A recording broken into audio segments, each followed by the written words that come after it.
semuanya, aku Mei Tarisa dari kelas LB65 dari Binus University. Aku di sini mau ngejelasin atau sharing tentang percobaan tindak pidana.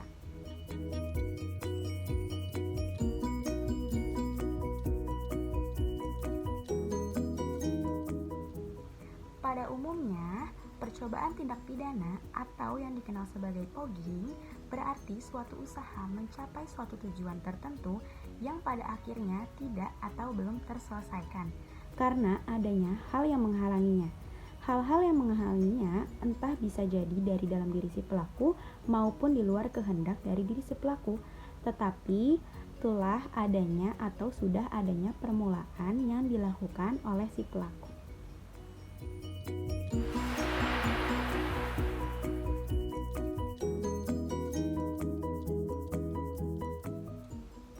Mengenai percobaan tindak pidana dapat dilihat pengaturannya dari pasal 53 Kitab Undang-Undang Hukum Pidana yang berbunyi, yang pertama, mencoba melakukan kejahatan pidana jika niat untuk itu telah ternyata dan adanya permulaan pelaksanaan dan tidak terselesaikan pelaksanaan itu, bukan semata-mata disebabkan karena kehendaknya sendiri.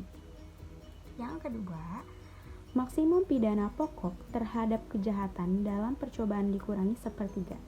Yang ketiga, jika kejahatan diancam dengan pidana mati atau pidana penjara seumur hidup, dijatuhkan pidana penjara paling lama 15 tahun.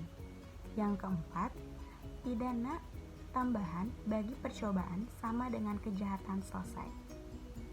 Menurut pasal 53 Kitab Undang-Undang Hukum Pidana, agar percobaan pada kejahatan pelanggaran tidak dapat dihukum, maka harus memenuhi syarat-syarat sebagai berikut. Yang pertama, niat sudah ada untuk berbuat kejahatan itu.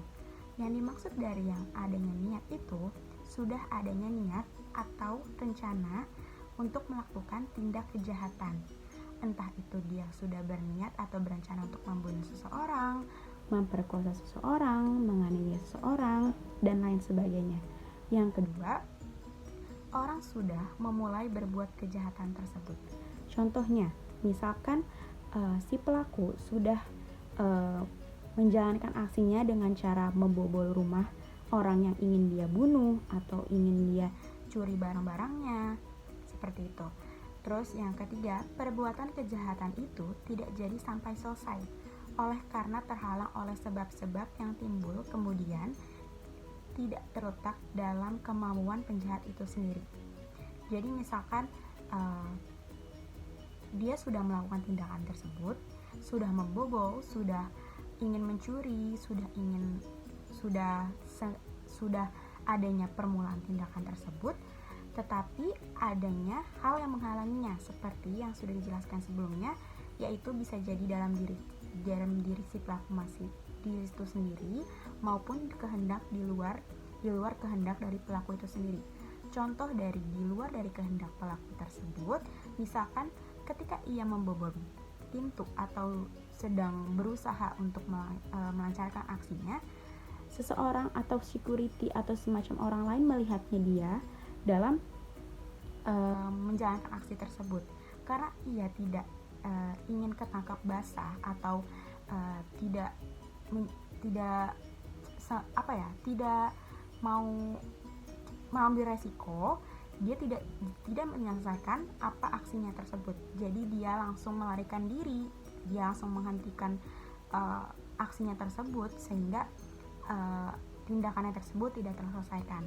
Nah, kemudian sedangkan yang dalam dirinya dia masing itu, dari dalam dirinya itu bisa jadi adanya atau timbulnya rasa penyesalan dari diri dia.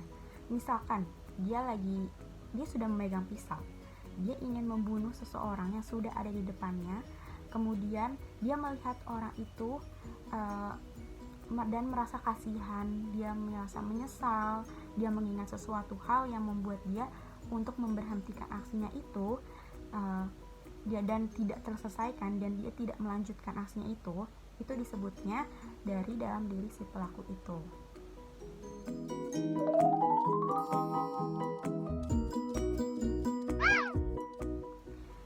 Susilo menjelaskan, pada umumnya dapat dikatakan bahwa perbuatan itu sudah boleh dikatakan sebagai perbuatan pelaksanaan apabila orang telah memulai melakukan suatu anasir atau elemen dari peristiwa pidana. Jika orang belum memulai dengan melakukan suatu anasir atau elemen ini, maka perbuatannya itu masih baru dipandang sebagai perbuatan persiapan. Contohnya, ketika pelaku pencurian hendak ingin mengambil barang milik orang lain dan ia memegang barang yang ingin dicuri olehnya, maka pelaku pencuri ini telah melakukan tindakan mengambil barang tersebut.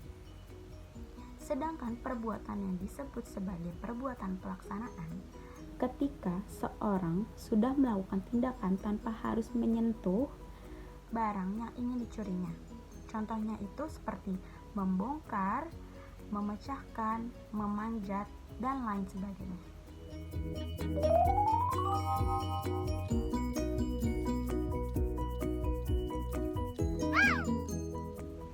Dalam ilmu hukum pidana dikenal dengan adanya teori-teori dasar yang dapat dipidananya percobaan tindak pidana.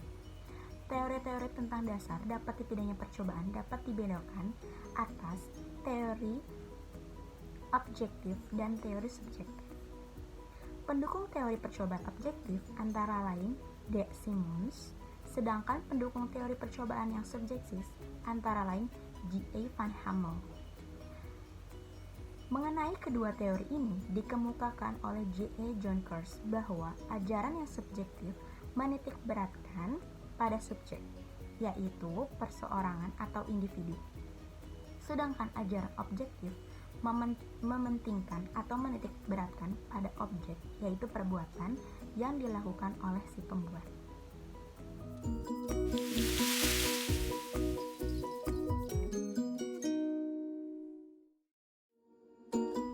Sifat dari percobaan tindak pidana ada dua pandangan. Yang pertama, percobaan dipandang sebagai Straffaus de Hohengrund atau dasar alasan memperluas dapat dipidananya orang. Menurut pandangan ini, seseorang yang melakukan percobaan untuk melakukan suatu delik meskipun tidak memenuhi semua unsur delik tetap dapat dipidana apabila telah memenuhi semua rumusan pada pasal 53 Kitab Undang-Undang Hukum Pidana. Jadi, sifat percobaan adalah untuk memperluas dapat dipidananya orang, bukan memperluas rumusan delik.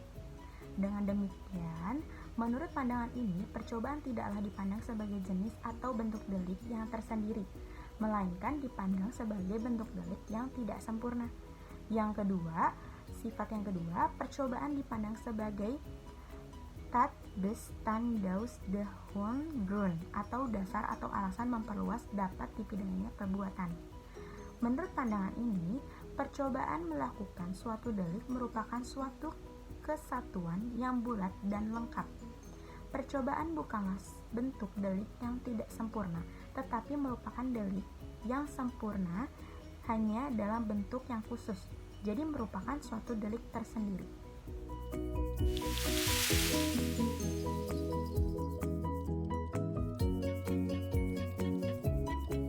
Contoh kasus dari percobaan tindak pidana saya ambil dari kasusnya Adi Aprianto. Adi Aprianto asal Kelurahan Tanjung Karang, Kota Bandar Lampung dituntut hukuman 7 tahun penjara oleh Jaksa Penuntut Umum dalam persidangan di Pengadilan Negeri Denpasar. Ia dijerat atas tindakan percobaan pemerkosaan dan penganiayaan terhadap korban berinisial KCM yang saat kejadian sedang mandi. Terdakwa terbukti bersalah melakukan tindak pidana kejahatan sebagaimana tertuang dalam pasal 285 Junto, pasal 53 KUHP, dan pasal tindak penganiayaan dengan kekerasan pasal 351 ayat 1 KUHP pidana. Perbuatan terdakwa melakukan percobaan pencabulan dan penganiayaan berat terhadap korban yang dilakukan pada Selasa 11 Juni 2019 pada pukul 13.10 WITA. Percobaan pemerkosaan dan pembunuhan itu berawal dari terdakwa yang melihat korban sedang mandi di kamar mandi. Namun saat terakhir menjalankan aksinya, ia ketahuan. Terdakwa langsung loncat masuk ke kamar mandi tempat korban. Korban KCM sempat berteriak minta tolong, namun terdakwa terus mendekap korban hingga akhirnya keduanya jatuh di lantai kamar mandi. Karena korban terus berteriak, terdakwa langsung mencekik leher korban dan memukul bagian kepala serta muka korban dengan palu sebanyak 4 kali. Sudah jelas bahwa telah terjadi tindakan percobaan yang disertai dengan tindakan pencabulan dan penganiayaan. Di sini mengapa tindakannya disebut sebagai tindakan percobaan, yaitu karena ada hal yang menghalanginya di luar dari dia yang menghendakinya. Niat di sini jelas bahwa ia sudah berencana akan memperkosa wanita yang berinisial KCM yang sedang menjalankan atau yang sedang mandi. Kemudian, hal yang membuatnya gagal dalam menyelesaikan tindakannya tersebut adalah ada yang melihat atau yang mempergokinya sedang melaksanakan aksi tersebut, sehingga ia harus melompat masuk ke kamar mandi dan gagal untuk melaksanakan aksinya. Itu juga termasuk tindakan pencabulan.